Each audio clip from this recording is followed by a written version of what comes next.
Next, the multiple access for OFDM systems. So here OFDM is going to divide, that is a frequency selective channel, into a narrowband flat fading subchannels. So here in this case the subchannels are going to be allocated among different multiple users there, which is going to provide the multiple access schemes. So why we are going to go for adaptive techniques in these subchannels is to increase the spectral efficiency of the wireless system. So here in this case, the flexibility in your OFDM system is to go for adaptive modulation and multiple access technique there.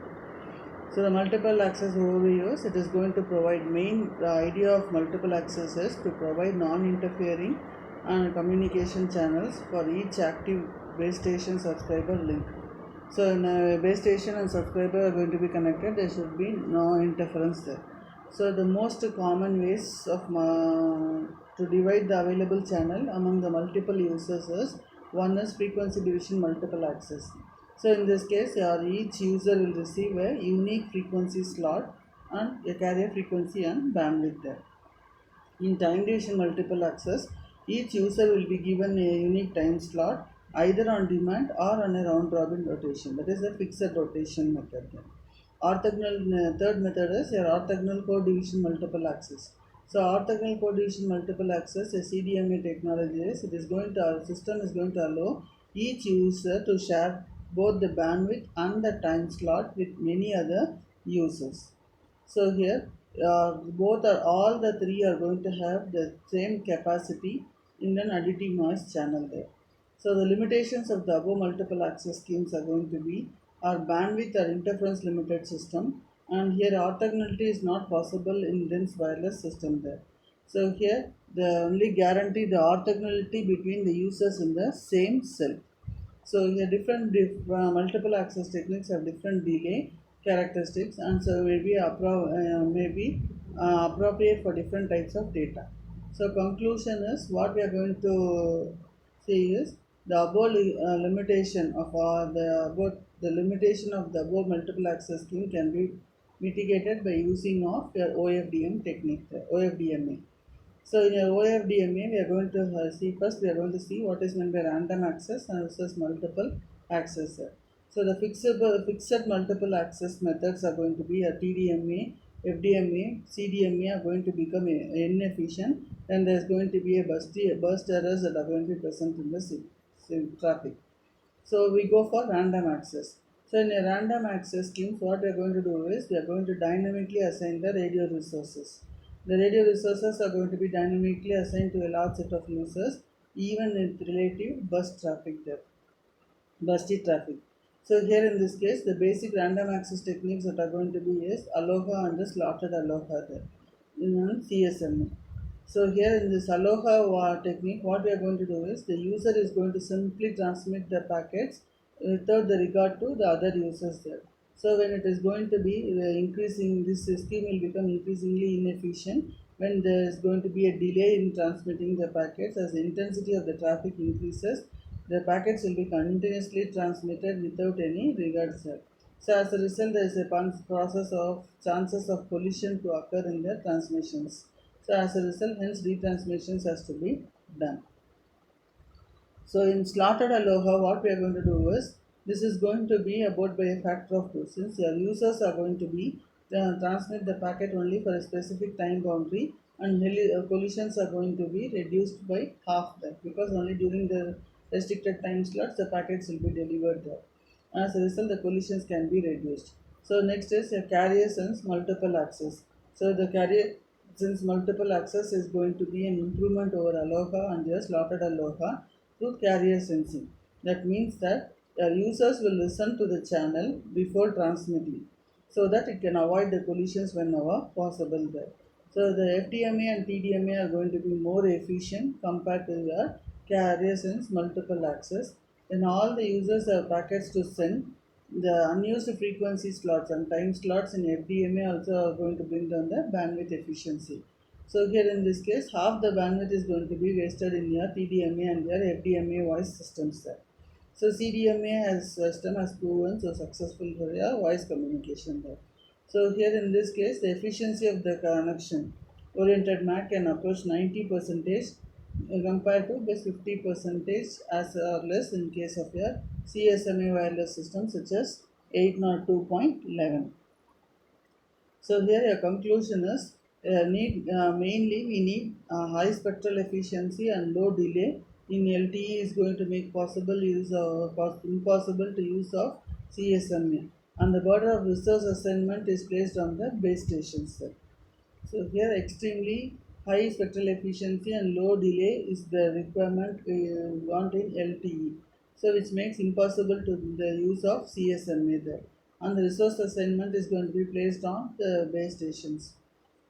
So next we are going to go for frequency division multiple access. So frequency division multiple access can be implemented in your OFDM systems by assigning different users with their own set of subcarriers. So the available subcarriers are distributed among all the users for transmission at any time instant. So each user will be allocated a predetermined band of subcarriers.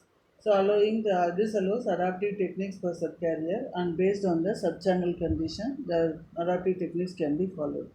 So your OFDM allocates user in time domain. This is your allocates user in your time and frequency domain. So here in this case, your block of subcarriers, it is going to be in time domain. It is going to be used to user 1, then user 2 and user 3. So here in this case, in a time domain, user is going to be allocated a block of subcarriers. So here in a frequency domain, if you are going to see, you are going to have block of subscribers, and it is going to have in time domain the users are going to be in a slotted fashion there. So here in this case, we are going to have the subcarriers to be present. Allocates the users in time and frequency domain. So in frequency domain, we are going to have the users, as well as in time domain, we are going to have the users to be present. So the simplest method is the static allocation of the subcarriers to each user. That is as shown on the left side of the figure 1. That is in the previous figure.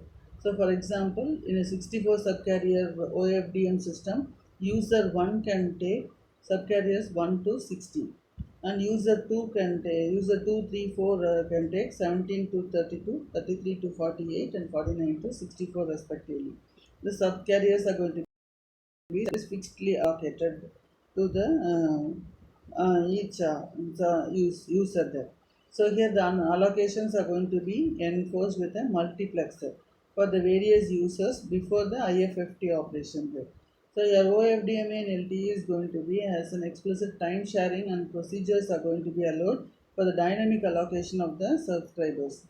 So here LTE, we are going to use dynamic subcarrier allocation, which is going to be based on the channel state information there.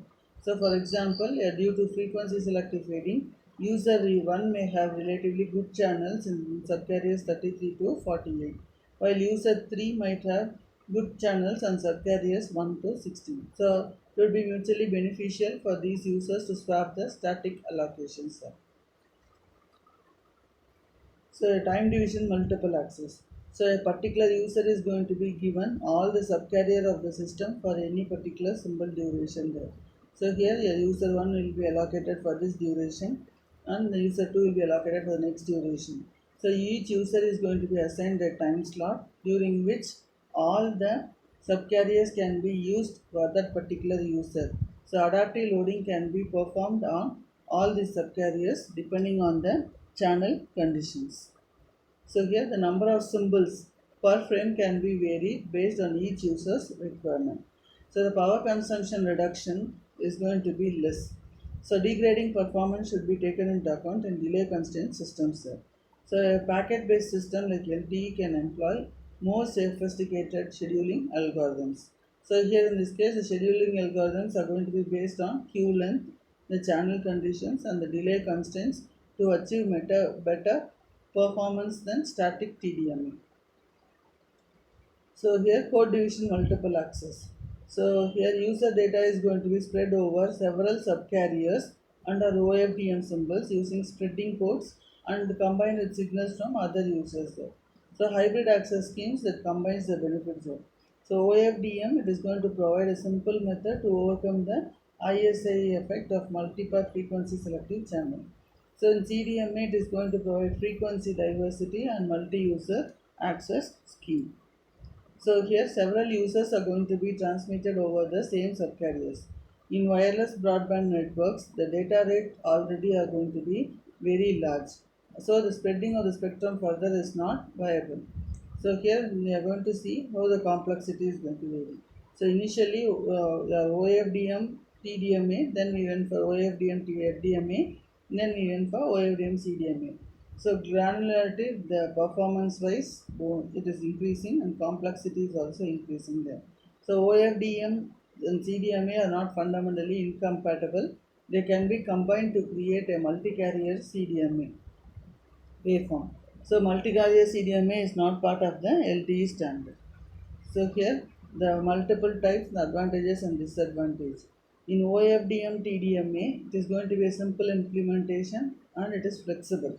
But the frequency reuse factors should be greater than or equivalent to 3. In OFDM FDMA, the power saving is going to be a simple resource allocation and easiest to implement them. Relatively high latency and it is going to produce the frequency reuse factor should be greater than or equivalent to 3 and lowest flexibility. So OFDM CDMA it is going to have a spectral efficiency, frequency diversity, and your intercarrier interference resistance, and the frequency reuse factor should be 1, highest flexibility.